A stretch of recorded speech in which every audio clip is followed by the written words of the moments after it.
Salut à tous, on se retrouve aujourd'hui pour parler du FC Barcelone en ce samedi 16 mars. On commence tout d'abord avec la Ligue des Champions et on revient sur le tirage au sort hier des quarts de finale et le Barça hérite du Paris Saint-Germain. Donc là déjà, quand je vois cette équipe-là, j'arrive pas à sortir de favori. Pour moi, vraiment, cette rencontre, les gars, c'est du 50-50. Ça peut aller en faveur du PSG, ça peut aller en faveur du Barça. Tout peut arriver quand deux grands clubs comme ça s'affrontent.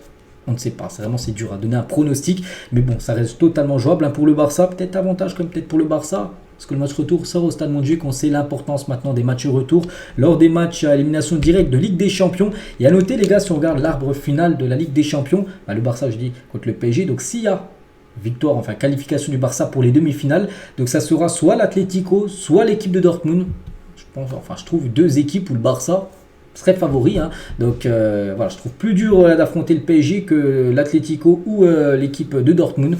Et à noter les gars que la demi-finale, si bien sûr élimination du PSG, qualification du Barça, la demi-finale serait de nouveau le match retour à domicile. Donc c'est quand même une sacrée donnée à prendre en compte, c'est-à-dire que le Barça, il y a moyen quand même de se filer, pourquoi pas en finale de Ligue des Champions, quand on voit l'autre partie avec Real, City, Bayern, Arsenal. Je pense que le Barça est très bien là sur son côté gauche de cet arbre. Nous nous rencontrons enfin parce que Xavi, l'entraîneur du Barça, et Luis Enrique, qui est un entraîneur qu'on parle là souvent ces derniers temps dans les infos du Barça, que le Barça aimerait le faire revenir. Donc c'est l'entraîneur du PSG, donc les deux vont s'affronter. N'oubliez pas que les deux avant étaient ensemble titulaires milieu de terrain dans les années 2000 du côté du FC Barcelone en tant que joueur professionnel, et les deux maintenant sont entraîneurs de deux grandes équipes.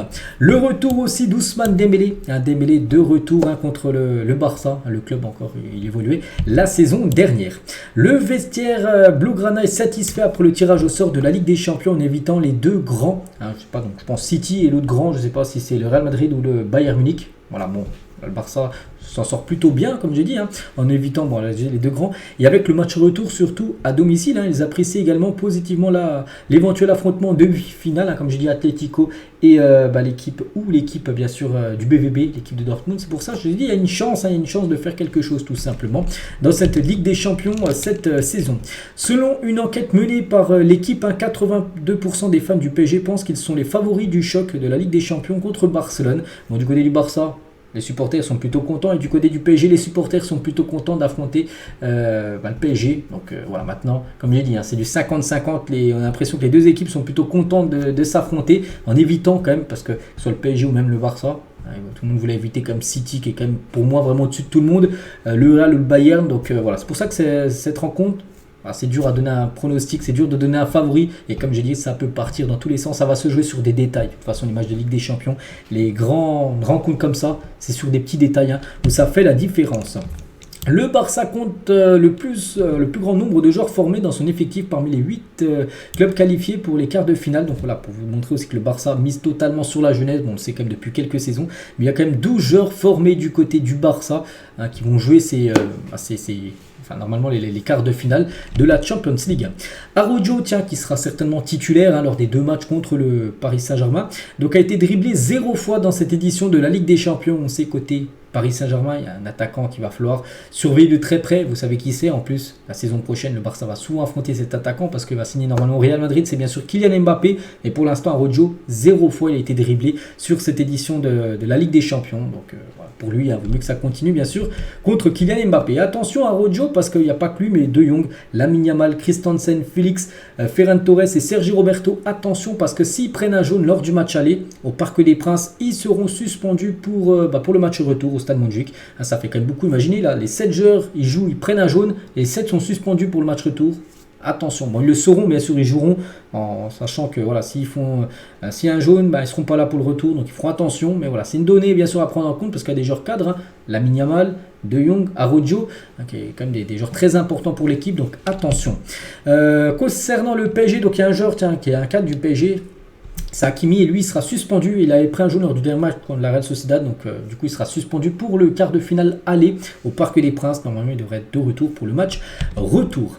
Rafa Juste, le vice-président du FC Barcelone, a notre mentalité d'essayer d'atteindre les demi-finales. On a Lamine Yamal qui est un joueur exceptionnel, un effectif énorme, un entraîneur qui a le courage de convoquer de jeunes joueurs. Ça sera un beau match, ils ont un entraîneur que nous connaissons très bien, mais nos fans vont nous aider à atteindre bien sûr les demi-finales.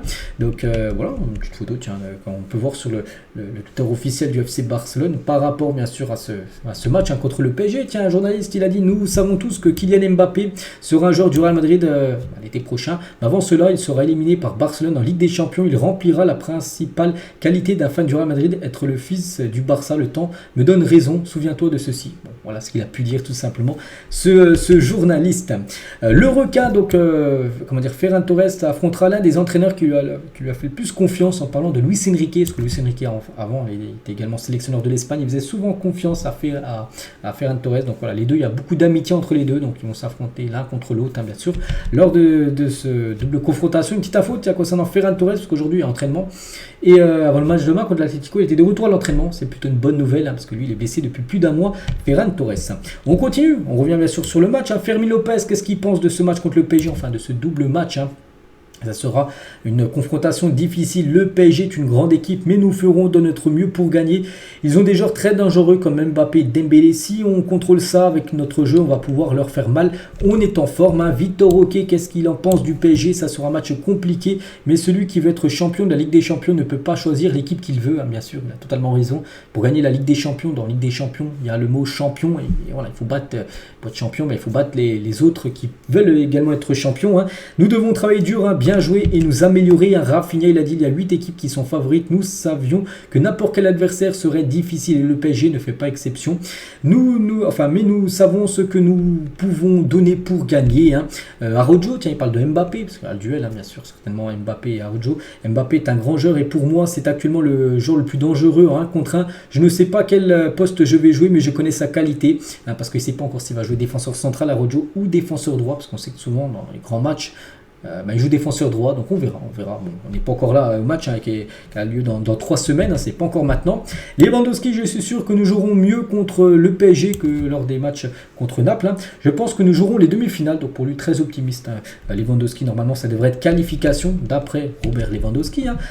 Concernant Pau Cubarsí, il a dit: maintenant il ne reste que les grandes équipes. Ce sera un match très compliqué, nous devons nous donner à 100%, nous devons jouer avec l'ambition que nous avions contre l'équipe du Napoli lors des 8e de finale. Lamine Yamal, qu'est-ce qu'il a? En gros, voilà, tout le monde a été questionné. Bon, j'ai sélectionné quelques joueurs. Voilà, Lamine Yamal, il a dit: le match contre le PSG, nous jouerons de la même manière que contre Naples. Nous essaierons de nous qualifier pour le tour suivant. Et la vérité, c'est que toutes les équipes en quart de finale de Ligue des Champions sont compliquées. C'est vrai qu'il n'y a pas de petits, même ça a toujours une préférence d'un club par rapport à un autre. Voilà, donc voilà, c'est la Ligue des Champions, comme je dis, t'affrontes bien évidemment les meilleurs. Et Lamine Yamal, les gars, donc c'est un gros match, parce qu'il devrait être titulaire ailier droit et défenseur gauche du côté du PSG, Nuno Mendes, donc 2 joueurs très jeunes, même si Lamine Yamal est 5 ans plus jeune, il a 16 ans, Nuno Mendes a 21 ans, mais 2 joueurs qui courent très vite, les deux sont très rapide. Donc on a hâte de voir vraiment ce que ça va donner, ce duel entre l'Espagnol et le joueur portugais.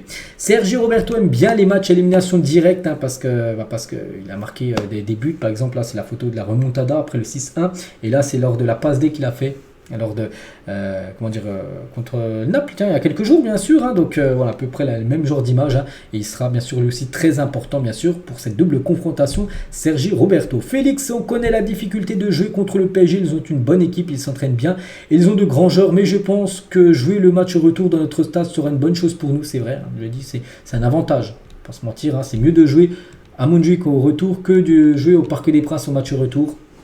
Totalement d'accord.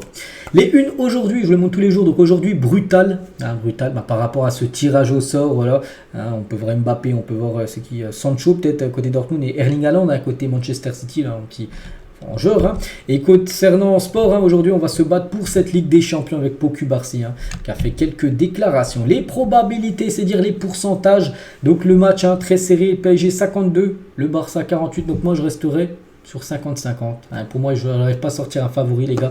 Pour cette rencontre, je dis, ça peut aller dans les deux sens. Ça peut aller côté PSG, ça peut aller côté FC Barcelone. Je le répète, ça va se jouer sur des petits détails. L'équipe qui sera la plus concentrée par rapport à l'autre passera au tour suivant. Ce match contre le PSG, enfin cette équipe, le Barça souvent affronté dans le passé. Donc la dernière fois que les deux sont affrontés en match officiel, ça avait été un match au Parc des Princes, c'était le 10 mars 2021, la dernière fois que c'était il y a à peine 3 ans. Donc il y a eu un partout, donc Mbappé avait été buteur côté Paris Saint-Germain et Messi jouait encore au Barça, il avait été buteur, magnifique but, je me souviens de Messi, il avait fait une frappe de 30 mètres qui était partie en lucarne.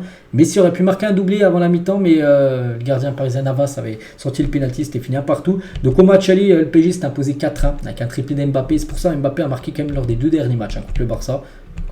On connaît le joueur, donc il va falloir le surveiller. Donc là, ça va être élimination du Barça par le PSG, mais la dernière fois que les deux s'étaient affrontés avant cette double confrontation, on se souvient bien sûr, hein, le 6-1 lors du match retour pour remonter à 4-0 que le PSG avait marqué. Donc là, tu te dis même si imaginez il y a un très mauvais résultat, un 3-0 pour le PSG, tous les supporters du Barça diront si dans le passé tu as déjà réussi à remonter 4 buts, tu pourras faire bien sûr le retour devant ton stade, devant ton public et remonter des buts. Donc voilà, on a hâte bien sûr d'être aux dates pour suivre bien sûr ces 2 rencontres. À quelques mois près, Messi et Neymar retrouvaient le club de leur vie. C'est vrai que les deux ont quitté le Paris Saint-Germain l'été dernier. Mais imaginez, il serait resté une année de plus. Messi aurait joué en Ligue des Champions contre le Barça. Ça aurait été incroyable. Voilà ce qu'il y a à dire bien sûr concernant les rencontres. On continue, on va parler des convocations pour les sélections. Et du côté de l'Espagne, 2 prochains matchs, Colombie et Brésil. Et Pau Cubarsí, qu'on annonçait qu'il allait être convoqué, il est bien là. Luis de la Fuente appelle Pau Cubarsí. Donc il est où Pau Cubarsí? Il est là au bout de mon doigt. Là on peut voir Pau Cubarsí sélectionné parmi les défenseurs. Félicitations à lui, à seulement 17 ans. Il est convoqué avec le groupe 1. Donc, voilà. Félicitations bien sûr au crack Pau Cubarsí. Et Luis de la Fuente l'a dit, Cubarsí vient un grand moment et cela génère pour nous un grand espoir pour le présent et l'avenir, sur lesquels nous voulons compter pendant de nombreuses années. Nous n'avons aucun doute sur le talent et la qualité de Cubarsí. Nous ne sommes pas surpris, mais peut-être que les fans sont surpris parce qu'ils ne l'ont pas beaucoup vu. Puis il est plutôt jeune, mais voilà. Maintenant, le football, c'était un joueur de 16-17 ans, c'était très bon. Tu mérites des fois de jouer dans des équipes A ou dans des sélections A. La preuve avec Lamine Yamal ou Pau Cubarsí. Nous ne regardons pas l'âge, nous ne regardons que les performances. Et c'est vrai qu'actuellement, c'est peut-être l'un des meilleurs défenseurs espagnols actuellement. J'espère que Pedri se rétablira bientôt. Nous n'avons aucun doute sur le fait que nous pouvons compter sur lui à l'Euro, car il apportera beaucoup de bonheur au football espagnol. J'ai vu son comportement et sa participation avec nous. Donc après, lui, il aimerait compter sur Pedri, mais bon... Attention à ne pas le faire revenir trop vite, puis après blessure, même s'il devrait être de retour, Pedri, avant bien sûr l'Euro, il devrait même être peut-être présent pour le quart de finale retour contre le PSG. Et Luis de la Fuente, j'ai parlé avec Pedri, devons toujours attendre Pedri parce que c'est un grand joueur, nous devons être à ses côtés et le soutenir dans ces moments difficiles. Les blessures, c'est ce qu'il y a de laid dans le football, c'est vrai, c'est ce qu'on n'aimerait pas imaginer, un football sans blessure, bien sûr ce serait incroyable. Toujours avec Luis de la Fuente, Lamine Yamal et Pau Cubarsí, je suis heureux de pouvoir profiter de ces 2 jeunes joueurs. Nous concentrons notre attention sur ces jeunes joueurs car l'avenir de l'équipe nationale est avec eux. Ce n'est pas courant d'avoir des joueurs entre 16 et 17 ans, mais ils sont très spéciaux, c'est pour ça qu'ils sont convoqués en équipe première. Du côté, la sélection portugaise. Donc, concernant Félix et Cancelo, les deux ont été convoqués par Roberto Martinez, le sélectionneur, pour les 2 prochains matchs. Concernant Fermín López, lui a été convoqué avec la sélection espoir espagnole, l'équipe U21, pour les 2 prochains matchs de l'Espagne. La fédération espagnole, on revient sur Pau Cubarsí, souhaite que Pau Cubarsí joue à la fois l'Euro et les Jeux Olympiques. Cependant, le Barça veut éviter ce qui est arrivé à Pedri en 2021. En plus, le Barça, on sait très bien. Ils avaient donné l'autorisation à Pedri d'enchaîner l'Euro plus JO. Maintenant, avant, il ne se blessait jamais. Puis à cause de cette saison, il avait enchaîné ces 2 grandes compétitions. Après, on sait toutes les blessures qu'il a eues. Donc en gros, la fédération espagnole aimerait que Pau Cubarsí fasse la même chose. Euro plus Jeux Olympiques, parce qu'il a seulement 17 ans. Donc les JO, il peut les jouer, vu que c'est des joueurs de moins 23 ans. Non, le Barça ne voudra pas. C'est soit il jouera l'Euro, soit les Jeux Olympiques, mais il ne pourra pas faire les deux. Le Barça ne veut pas refaire la même erreur qu'ils ont fait dans le passé avec Pedri. Alejandro Balde a publié sa playlist Spotify officielle. Donc voilà, vous l'écoutez, voir ce que écoute plutôt Balde, les gars, sur Spotify. Donc voilà, vous avez le classement. Donc voilà, par exemple, c'est pas, il y a des chansons françaises. Tiens, Gazo, les gars, à la 10e position, des chansons qu'il écoute le plus. Tiens, Niska, Réseau. Chanson que je connais très bien, les gars, à la 13e position. Il y a Booba à la 26e position, 9 de Yveon, voilà, qu'il écoute. Il écoute aussi du Tupac. Donc voilà, vous avez toute la playlist là, de la 28e à la 52e musique qu'il écoute le plus sur son compte Spotify. Le Barça n'est pas intéressé par la signature de Mason Greenwood. Ils ne sont pas dans la course pour le signer. Pourtant, il y a des rumeurs ces derniers jours. Mais d'après Maté Morito, le Barça en gros pas très chaud pour signer Mason Greenwood. Les clubs saoudiens ont fait une offre de plus de 80 millions d'euros pour Rafinha. Rafinha sera aussi un gros point d'interrogation concernant son futur parce qu'actuellement il est lié droit, puis il y a l'éclosion de Lamine Yamal. Et Lamine Yamal, c'est que Enfin, au Barça, tout le monde préfère Lamine Yamal à Rafinha déjà parce qu'il est plus jeune, il sort du centre de formation du Barça, tout ça, Lamine Yamal. Et voilà, la plupart savent aussi qu'il a une grosse valeur marchande, Rafinha, qui peut rapporter beaucoup de sous au Barça, c'est pour ça qu'il pourrait être vendu. Bon, après, je préférerais s'il n'a quitté le Barça, je préférerais qu'il reste en Europe que partir pour l'Arabie Saoudite, parce que je pense qu'il a encore le niveau large pour jouer dans un grand championnat européen. Steve Ward à ESPN, s'il souhaite que Sergio Nunez signe pour le PSV, il a dit ouais, je dirais que c'est juste, c'est plus que juste. Il fait des choses fantastiques pour le PSV et oui, je peux dire que nous espérons qu'il reste. Donc, c'est le directeur sportif du PSV en gros qui aimerait tout simplement lever l'option d'achat de 10 millions d'euros de Sergio Nunez pour qu'il reste du côté du club du PSV. Et on finit sa dernière photo. Tiens, on revient les gars sur le tirage, bien sûr. Vous, qu'est-ce que vous en pensez? Je vous ai dit moi mon ressenti les gars en début de vidéo, mais vous, qu'est-ce que vous en pensez de cette double confrontation contre le Paris Saint-Germain? Pour vous, est-ce que c'est un bon tirage, mauvais tirage? Voilà, n'hésitez pas à mettre tout ça en commentaire. Donc voilà ce qu'il y a à dire aujourd'hui. J'espère que ça vous a plu. On se retrouve demain. N'oubliez pas que demain le Barça se déplace à l'Atlético Madrid pour un match de Liga. Bonne journée à vous et à demain.